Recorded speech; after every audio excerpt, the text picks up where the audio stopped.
Hello, hello, hello.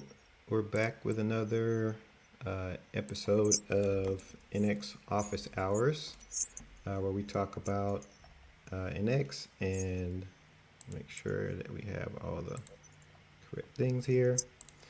We talk about the NX. We talk about the ecosystem.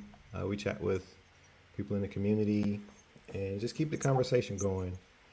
Talk about cool topics and things.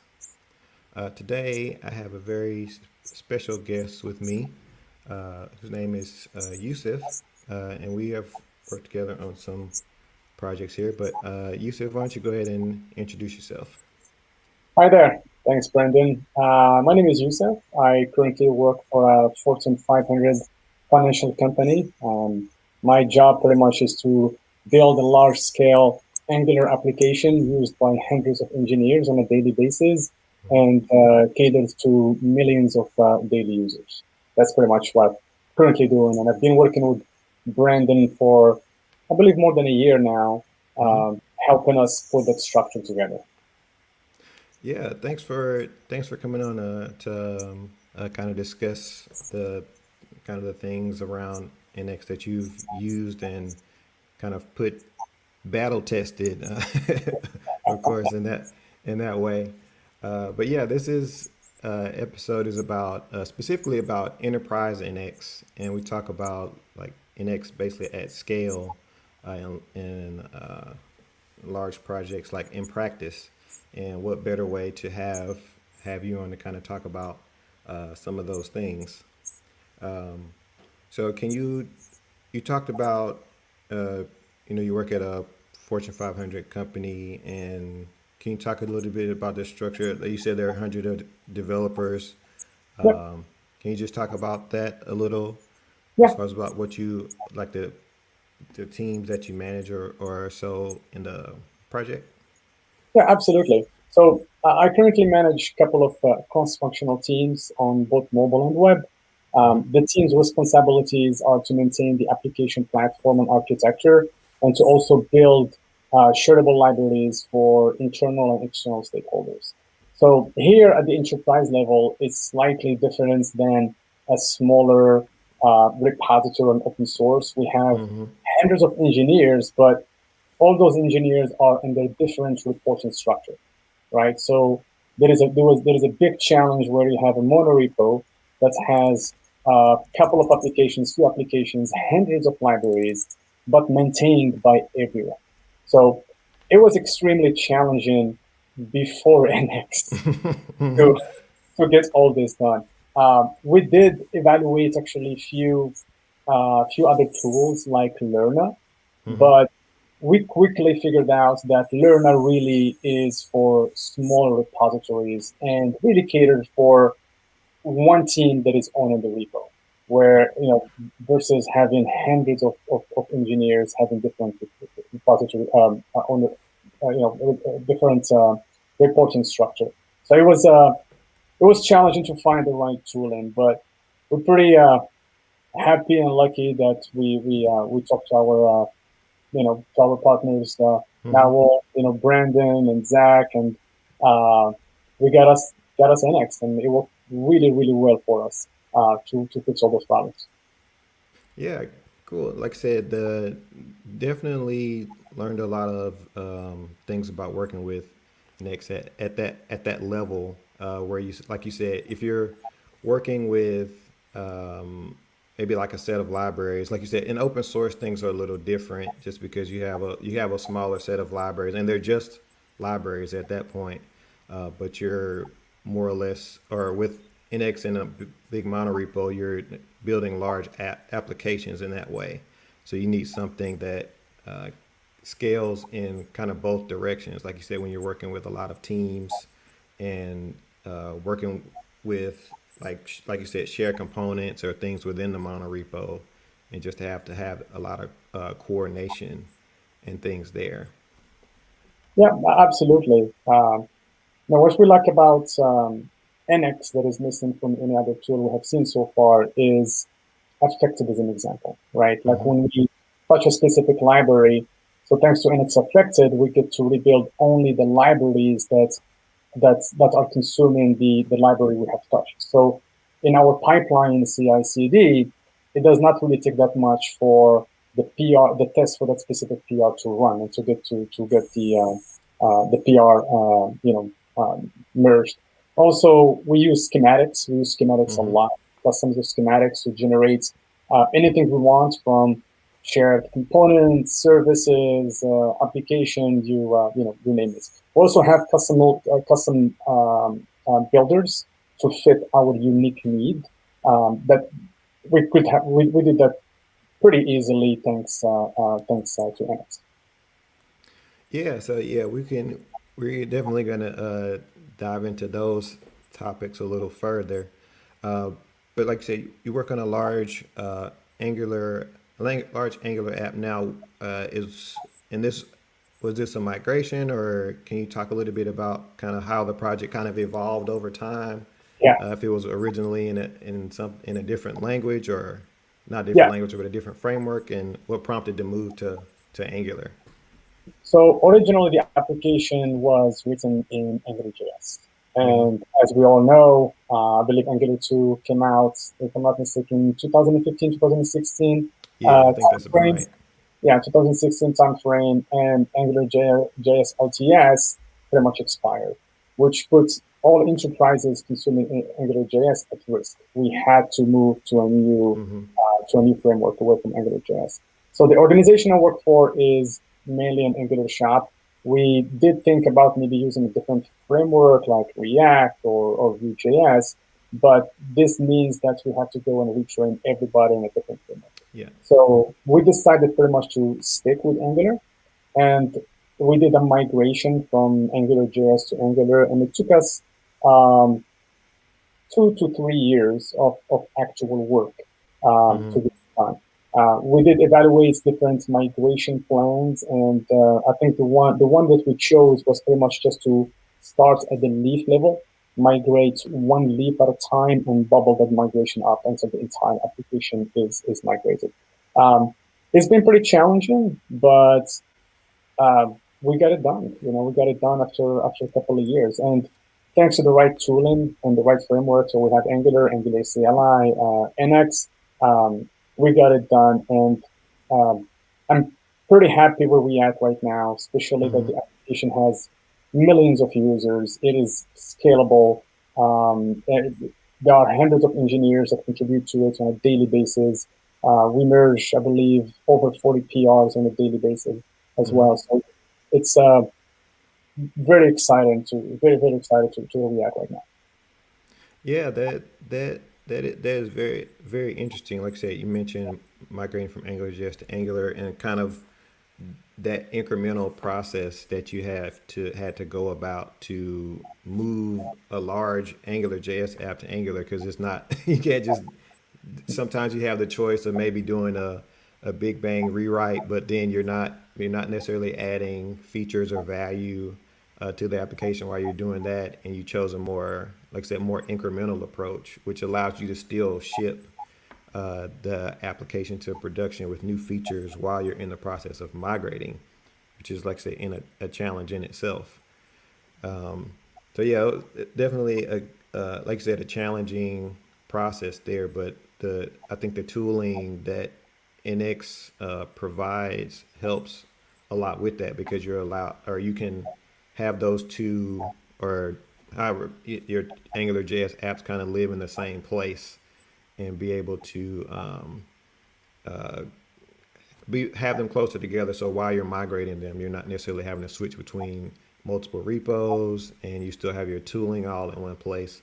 It just gives you ways to be able to, have two things that would normally be isolated, and bring them together in that way. Yep, that's exactly what we've done. We had a single monorepo, we had an Angular JS application, and we had an Angular application. When they both load, in the DOM, each one of them has its own container. Hmm. And thanks to the right tooling that NX provided, it was a lot easier for us to have those two completely now different frameworks that live by side live side by side for a temporary time until we were done with the migration. It was pretty challenging at first. But once we got the right processes in place, the right tooling in place, we got it done. Mhm. It just became a routine after that for all those engineers. Yeah, so as you mentioned before, once AngularJS was, I guess, I don't want to call it end of life, but we're only going to have like the LTS Yeah, releases after that. Uh, you all had made the decision that you have to migrate to Angular as opposed to kind of keeping that maintenance cycle of AngularJS. Uh, can you talk about like really quickly like what kind of factors into that? Is it because of like browser support or just because of the user base or security concerns or I guess what kind of factors go into that decision that you had yeah. to make? There are so many factors. Everything that you have mentioned so far, Mm-hmm. the security concerns, browser supports, and also talents, right? Mm-hmm. We attract a lot of talented people, and we would like them to work on the latest and greatest. We don't want them to work on a now considered like a legacy framework. So it has to do with that as well.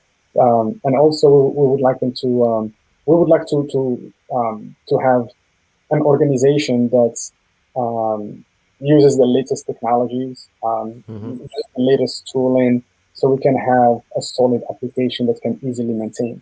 The application that we have right now, I believe we have less than 1,000 engineers working on it on a daily basis. Will have been extremely challenging to keep it as is and just use AngularJS LTS. We needed to move to something better.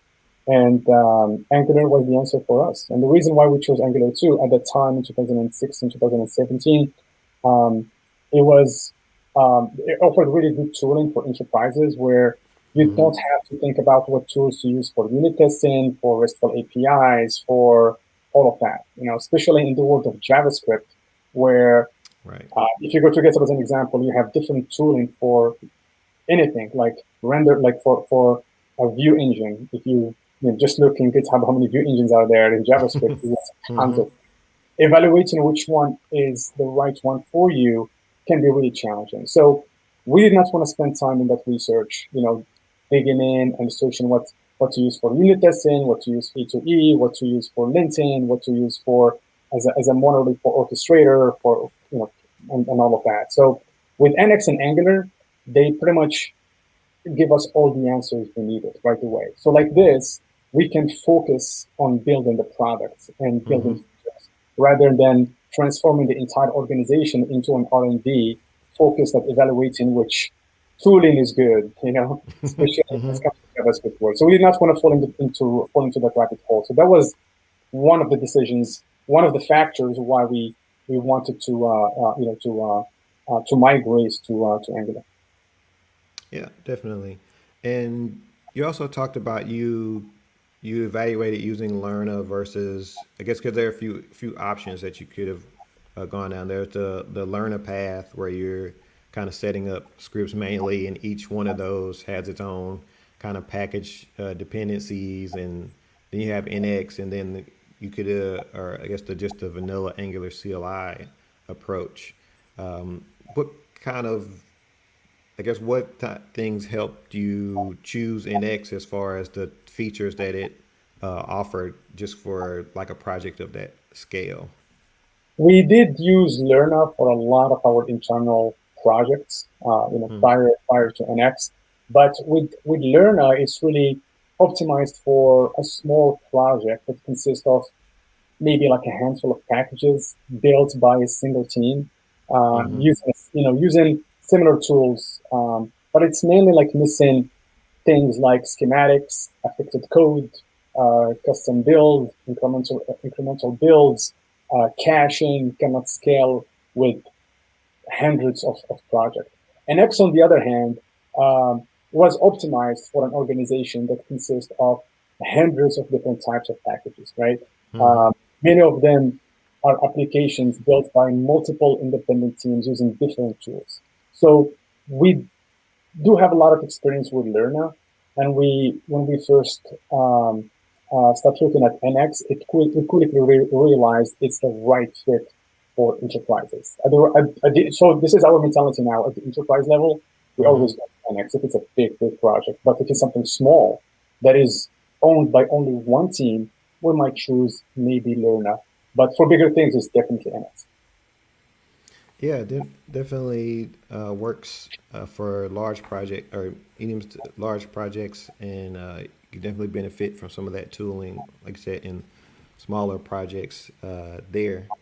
Um, like you mentioned before, you have the different style or many different contributors to the teams before, and I'm that also helps when you have an X to kind of consolidate like your infrastructure, right? Where you Yeah, have before you had maybe had a lot of different scripts or different commands to run in your workspace to try to accomplish different things, or like I said, in a project of that size, you have to run a lot. Definitely have a lot of tests to run to kind of validate features at that level. Um, so yeah, can you talk about like how the affected commands helped in that way? We talk about that like for each individual, like at the user at the developer level, because there's also that side of it where you're like maintaining developer developer experience, and then yeah, we could kind of talk about how like that kind of scales up to CI as yeah, far as using those. yeah. So right now with NX, literally when you develop a piece of code, uh, you literally just have to use NX affected to know exactly what has been affected by your library. Before Mm-hmm. NX, we did not have such tool. And imagine you touching a piece of code, a library, before NX, where if you want to know, if you want to make sure you're not breaking anything in the entire monorepo, the only way to do that at that time was to run unit tests vertically across the entire monorepo. Mm-hmm. That was taking a long, long time. And now, let's say, for example, just for the sake of example, it takes like 1 hour to run unit tests across the entire monorepo. Now, multiply that that 1 hour by the hundreds of engineers that exist in the Right. enterprise, right? And how many libraries they touch on a daily basis. So right away we'll find out that you're not efficient. We needed a tool that pinpoints exactly what libraries will be affected by the lines of code that you are changing or adding. So once we introduce NX affected to our daily workflow and eventually to the CI, Mm-hmm. we became so efficient. We were able to move fast, develop features a lot faster. Products was happy. They were happy. We were happy. Yeah, NX affected kind of changed our lives in a way. Became a lot more efficient as an organization. Yeah, definitely. Because, like I said, when you're running those amount of tests, even if they're not impacting all the features uh, that takes up time, and there's always there's just time, basically time lost that developers have if they're waiting on, like you put something up to CI and you're Yeah, waiting for it to finish because, like you said, once you know that CI takes an hour every time you push up a change, then you kind of treat that as a fixed cost yeah, of something that you have to wait for, especially when you're, like I said, large repo, many developers working on it. Things are constantly, especially during the migration, things are constantly in flux, and you don't want to have to wait another hour for like a one line change that you had to push up yeah. to keep going there. And especially with the migration, like you've mentioned, our requirements they were different. Usually in the migration, what you do, I've done different migrations before where Mm-hmm. you stop what you're doing, you Yeah. no longer ship features to production, right? Mm-hmm. And you start writing everything from scratch. This was not realistic in my current organization. We needed to keep going. We needed to keep shipping products and features. Mm-hmm. So we could not just tell everybody, okay, stop what you're doing. We're gonna block future releases for a few months, and we're gonna start from scratch. That was not realistic. We needed to keep moving, building, pretty much rebuilding the airplane when it's flying, like literally what we have done. Uh, Literally, that was the requirement. Um, and with NX and its tooling, especially NX Affected, it made us just efficient. where if we touch a library as an example, that maybe bubbles up all the way and is used only by a couple of features, then unit test maybe will take maybe 5 to 7 minutes. Maybe Mm-hmm. less than that. If it's a platform change that affects hundreds of libraries, hundreds of applications within the monorepo, that will take definitely longer. But it just made us efficient. We knew exactly what's changed, what is affected, and also we have less bugs now introduced within Mm-hmm. the application and also in production. Um, it's just made us really efficient as an organization. Yeah, and just leading into that, you went, like you said, you went with Angular for some familiarity there, so that new developers coming on the project, new engineers coming on the project, all of them would kind of have a similar onboarding, and maybe something using Angular or something that they're maybe, or at least using something like object-oriented program would be something that they're more familiar with, and being able to introduce them to the code base in that way and not have like that initial friction of trying to get up and running. What I'm sure was very important also. It was extremely, extremely important. Although AngularJS and Angular are completely two different frameworks, there is a Mm-hmm. lot into Angular that AngularJS does not have, like TypeScripts, observables, NGRX, for state, RxJS. Mm-hmm. Uh, but so there is still like barriers of entry for AngularJS engineers that move into an Angular world, but Yeah, just that's having true. that just having that familiarity, right? And also we have a lot of engineers that are full stack engineers who use Java, having them use a language similar to Java, like TypeScript, right? Mm-hmm. They still have the same feel and look as a object-oriented programming language. Well, not really an object-oriented programming language, but similar to it, right? Yeah. They still have those concepts that they can reuse back again in the front end. So that was extremely helpful for us to have a language that have familiarity, offer some sort of familiarity for both front end and back end engineers. Mm-hmm. Especially, we have a lot of those within our organization. Yeah, and like I said, that it makes that transfer of knowledge easier if they're at least looking at something that's familiar to what they're more accustomed to with Java applications. And like I say, you have multiple teams kind of onboarding, offboarding at different points in time, just because of the nature of the project, and that helps. Like I said, it helps with that familiarity there. What are some other like challenges, like you said, challenges that you run into that kind of NX helped you along with like at the scale of this app? We talked about like something like Learner would be is more centered around libraries, and NX helped you deal with, like I said, shipping applications, but you're kind of using a library approach.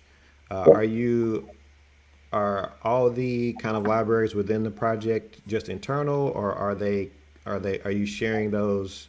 Are you kind of using NX as a tool to kind of orchestrate sharing in other areas, or can you talk some about that? Yeah, sure. Not all libraries that we have are shareable. So the reason why we chose the library approach is mainly to partition applications into maintainable units, or to share code with our internal and external stakeholders. Mm-hmm. Most of the libraries are consumed by other libraries and applications in the same organization. Um, and not all of them are public. I believe that we have only a couple of libraries that are public. Mm-hmm. Um, and what we are currently also doing right now, as you know, you're part of this work, is trying to go and maintain and make all those libraries that we have into buildable libraries. Mm-hmm. And we can probably discuss some benefits of that too. Like, as you know, if a library is not buildable, the only way to build it is if you go and spin off the application that consumes it, Yeah. right? So having actually all libraries buildable make us efficient. We can move into incremental builds. We can move into building exactly what we need, like what has changed, right? Mm-hmm. We know, thanks to NX tooling, we now know that, for example, if I touch a specific library, only the library that has touched can actually be rebuilt. So you don't have to, every time that you kill your environment and you do a new build, you rebuild everything from scratch. So that was not, it's not efficient. And we are moving to this into that environment right now. So yeah, the application is definitely, all the libraries in the application are not shareable. They're just there for Mm-hmm. to partition the code, make it maintainable.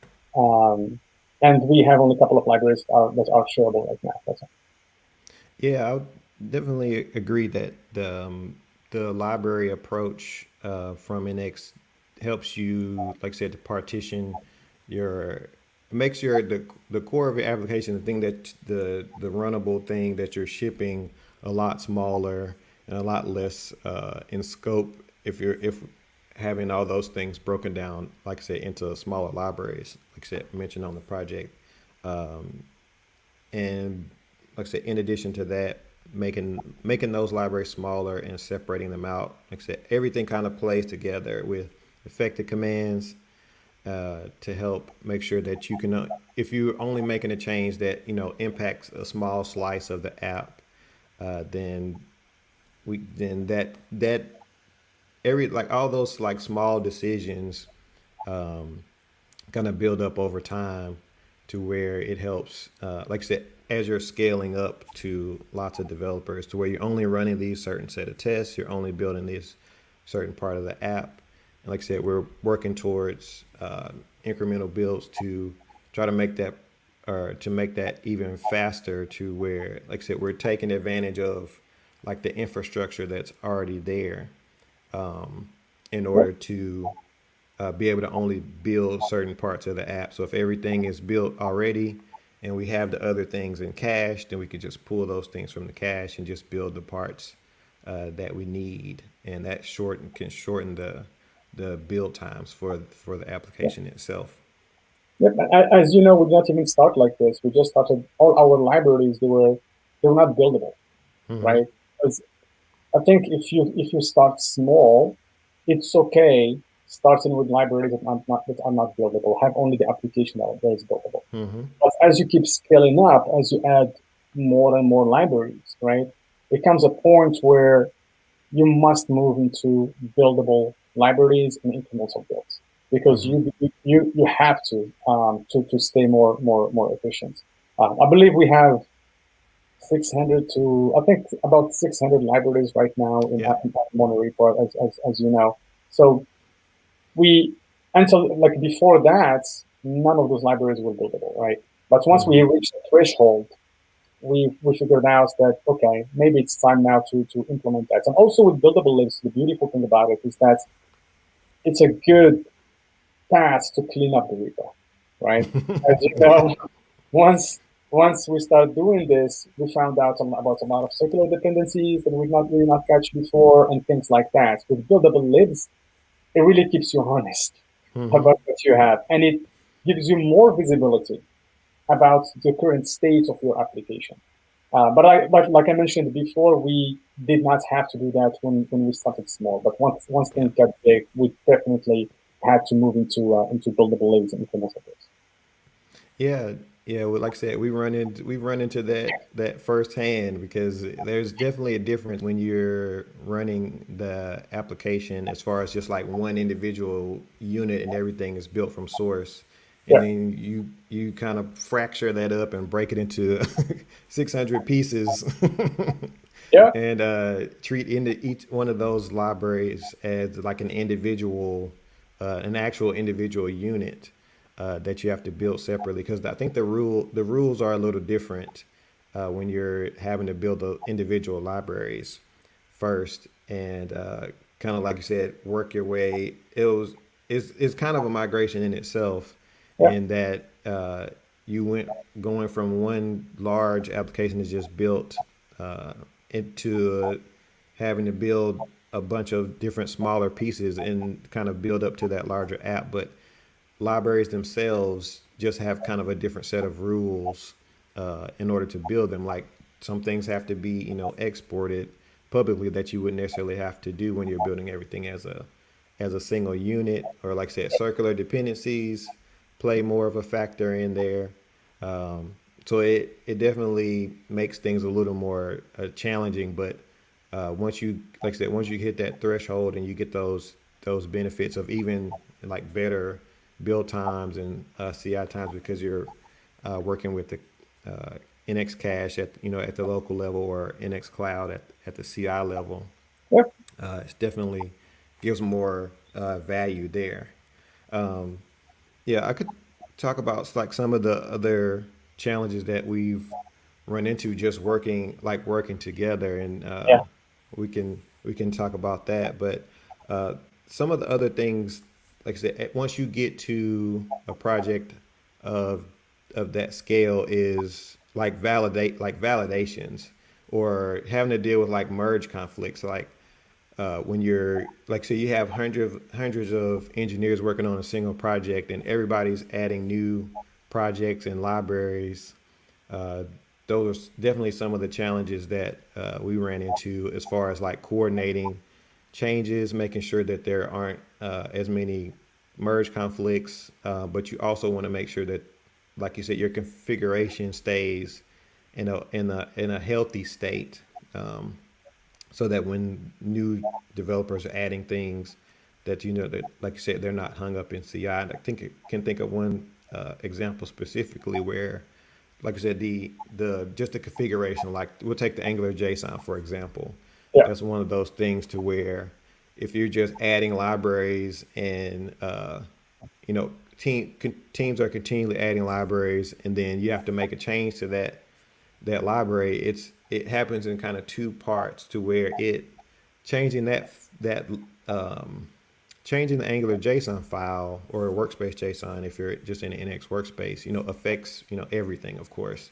Yeah. So one of those scenarios where you have to run all your tests, and also adding new entries to that file can cause merge conflicts. I mean, that's just the nature of it when you have that many libraries and you need to like shift things around. So I know some of the areas that we worked on with that were making sure that when you add new, you add new libraries to the Angular JSON, that it gets resorted. All the libraries get resorted and reordered in that way to make sure that the new entries into that dictionary, for example, don't cause merge conflicts just because of the amount of teams that are contributing to that. Like the Angular JSON, like I said, the NX JSON, are both of those are kind of examples of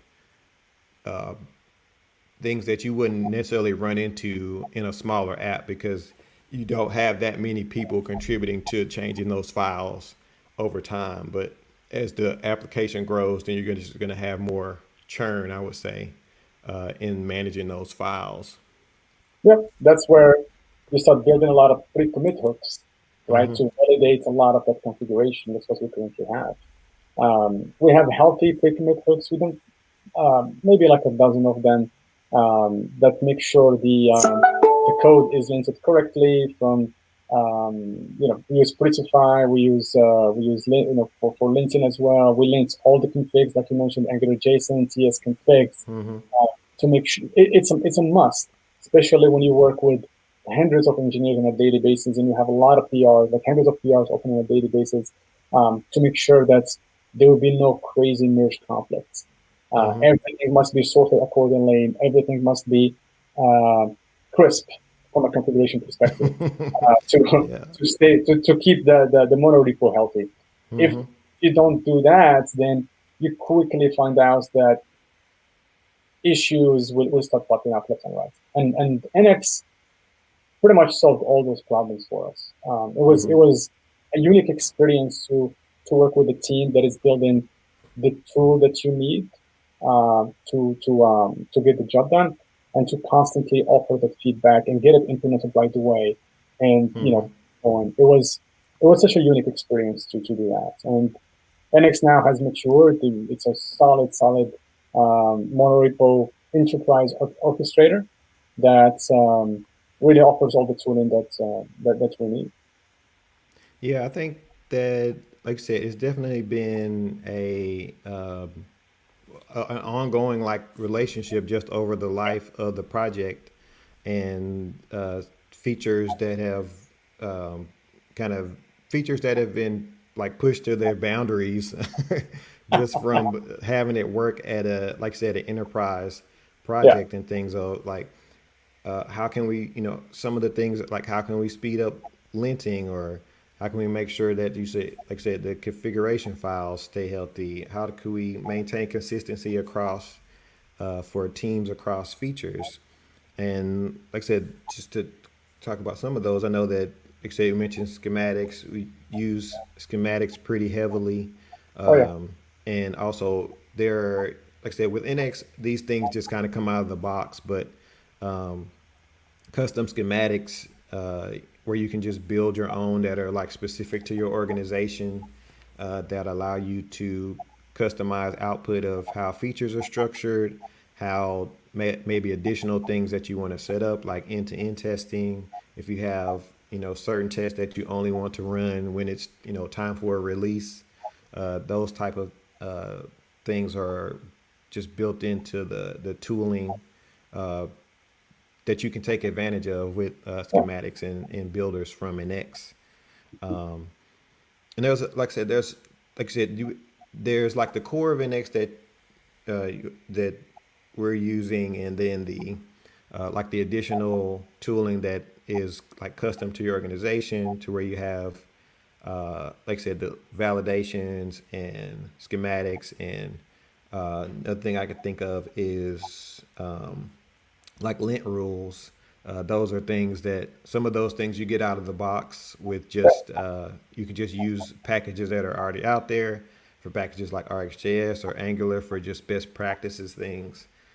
So it's you always have to integrate those tools in with your, like the set of tools that NX provides, and then there's the custom rules that you may have that you want to be more strict about, Yeah. to help enforce good practices across the repo. Just from, like I said, everything goes back to the amount of developers that you have. If it's a small set of people, you can kind of make these you can kind of have these implicit rules of these are the things that we should and shouldn't be doing.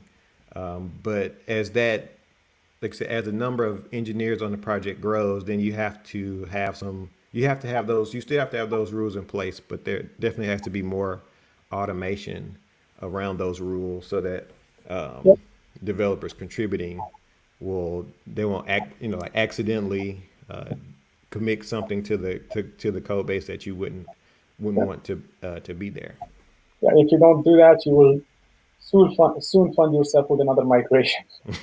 You know, if you don't get this done at an early stage, right? To make sure that the right standards are in place, that everything is linked in correctly. If that's not done at an early stage, as you know, you find yourself with a new migration. Yes, you have migrated to a new framework, but the code base does not look healthy.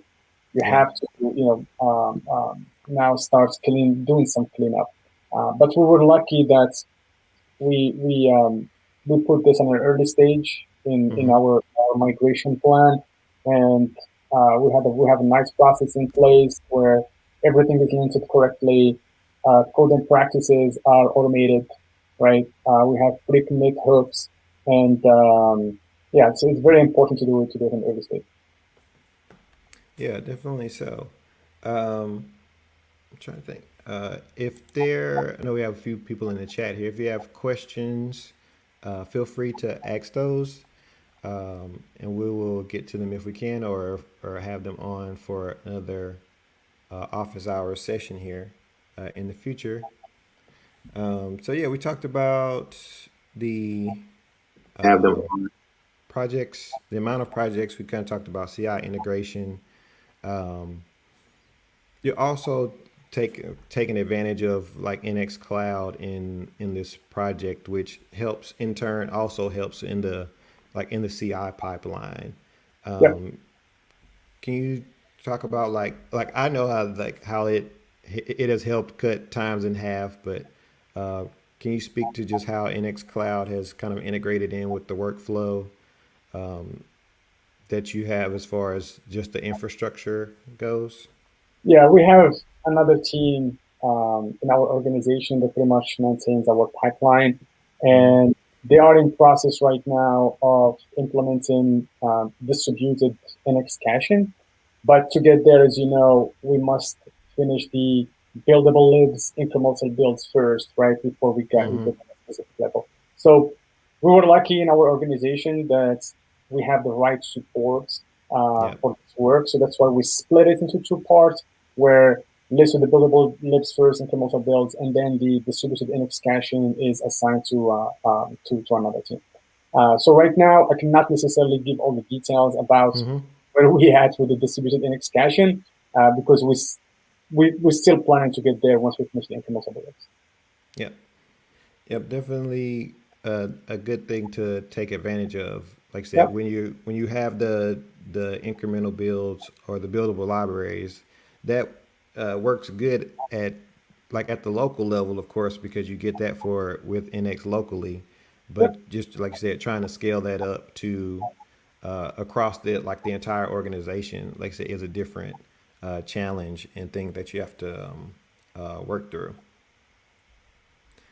yep. Uh, yeah, I think we've gotten through most of the topics that I thought to cover there.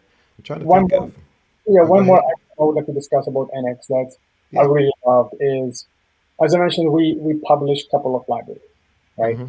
And now each one of those libraries they have dependencies. Yep. Like before that, like an example is a shared component library. So Mm-hmm. before used to have all the components within the shared component library, and shared component library was just one lib.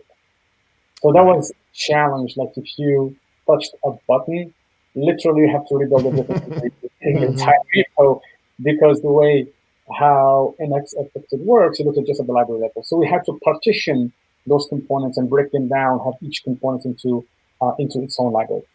But now the next challenge for us was now I have a library that I would like to package, Mm-hmm. but I need to go manually and keep track of that dependency tree.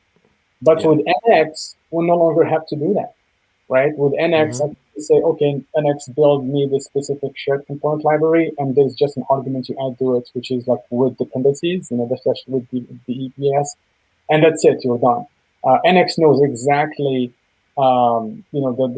it has already the dependency graph, the dependency tree, and it Mm-hmm. can go and build everything incrementally and build the entire library for you. So that's a huge advantage for us, especially that we're about to kick off a new project. My team um, just got a new project outside this one where our goal now is just to build shareable libraries.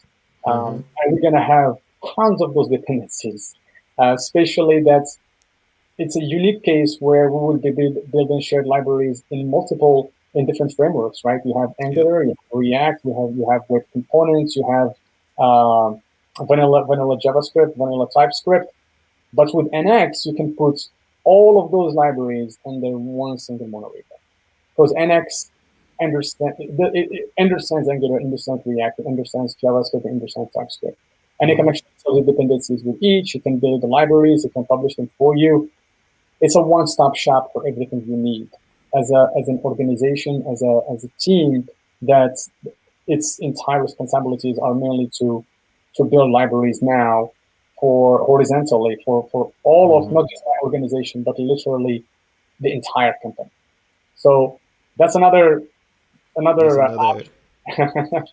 feature of NX that without NX it would have been really painful, Mm-hmm. extremely painful. You literally must have like a script, a shell script that has the dependency tree in there. Okay, build this Like part first.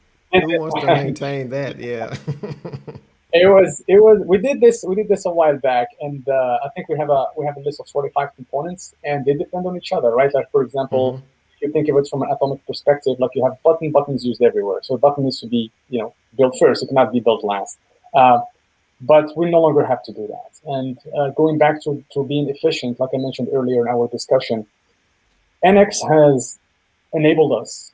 to be efficient at so many levels, like in so like horizontally in different aspects, right, of Mm-hmm. the application. Um, and if you look at it from a cost perspective, I don't have a dollar value in mind, but I have at least a sense of how much time it saved us, right? Mm-hmm. And not and multiply that, like I mentioned, by hundreds and hundreds of engineers. If we finished our migration as of last month, fully switched to Angular after 2 years of work, of solid work. But if it was not for NX, Yep. I'm fairly confident it would have taken us more than a couple of years. It would have I wouldn't be surprised if it's double that, Mm-hmm. because it's just made us so efficient. Yeah, I'll say congrats on the getting that migration done because it was Thank you. definitely I can speak personally because I worked on it also. It was definitely like I said a big challenge and Yeah, NX definitely helped along the way to like I said you're coordinating between two frameworks and just all the challenges that come along with that and then trying to integrate essentially another code base along with its own tests and everything there to try to move from one framework to another was definitely a big challenge, and we were able to work together yeah. to do that. We definitely faced some hair pulling situations, as you know, but nothing to do with NX. It was mainly how to have like AngularJS and Angular work Hmm. with the same single page application, especially when it comes to the routing. You worked on a lot of that. Yes, I will say that for the people who are watching, get your routing together. If you're migrating from AngularJS to Angular, I say this on Twitter all the time, but get your routing together early. Yeah, And if you've already started down that path, make sure you have that as an item to focus on because it'll definitely help yeah, you get over that last hurdle to once you start migrating. Once things are fully migrated, you can move to a point of like checking that box to make sure that feature is all the way there because it's all Angular at that point if you got the routing together. So definitely that's do great. that. Yeah, and I know that James Henry as well took a crack at it Hmm. a while back, and it was entertaining to watch him, figure out the right Entertaining, thing. yes, that's It was that's the word. entertaining for lack of better words. I would go with that word. Uh, but yeah, I mean, we definitely have some challenges along the way. But it was not necessarily NX. It was mainly how to have Angular and Angular JS work together Hmm. under a single roof.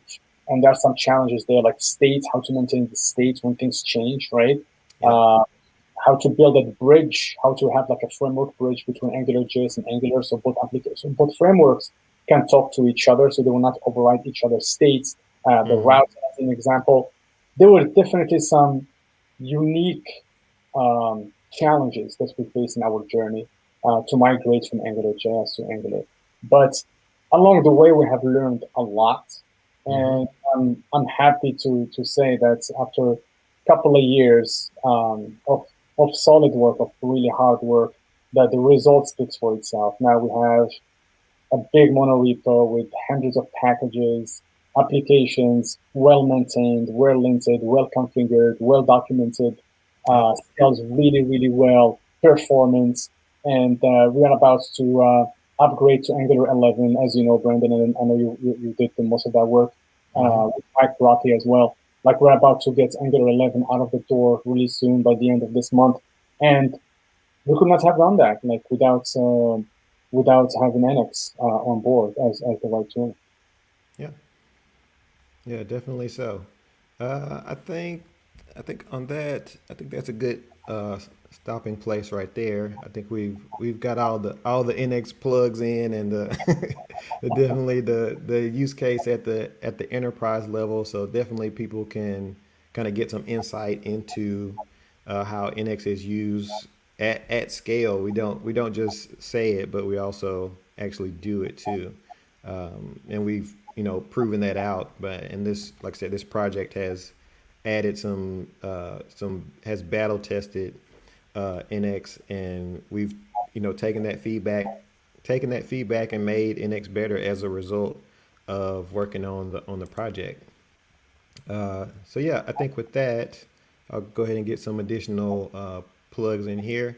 If you're not following NX DevTools on Twitter, you should definitely follow us there. If you're watching this YouTube channel and you have not subscribed yet, you should definitely do that. And if you're watching this video later and you haven't subscribed to the channel yet, go ahead and hit that subscribe button. That helps us out there. If you want to learn more about NX itself, like I said, you may be new to NX and what features it provides. You can check us out at nx.dev to see what like I said, what the tooling, what NX is all about. It's all open source. It works with multiple frameworks, and we also have NX Cloud, which you can find out more about at nx.app. To learn about, like we talked about affected commands. We talked about caching, or more specifically computation caching, to where if you run in depending on a certain set of changes, you can cache the results of those changes. And if you run that same command again without changes, it'll give you that cached output. So just something to be, another thing to take advantage of there. You can also sign up for our visit us on GitHub. And I'll get the link in here for that. But at narwhal/nx on GitHub, you can definitely visit that link there. I'll add that link to the show notes. Definitely check us out there. Like I said, NX is open source. We definitely have a community Slack where you can get involved, and you can check out more on our NX Dev community page there to get more information about that. Once again, Youssef, thank you very much for coming on and talking about Enterprise NX basically from theory to practice, because we've used it in other projects also, but this is definitely one of the largest ones. So thank you for coming on and helping us talk about that and share that knowledge that you've used and gained with the viewers here. Pleasure. Thank you for having me. Yep. And all right, with that, we will see you all next time. See ya. Thanks. Take care.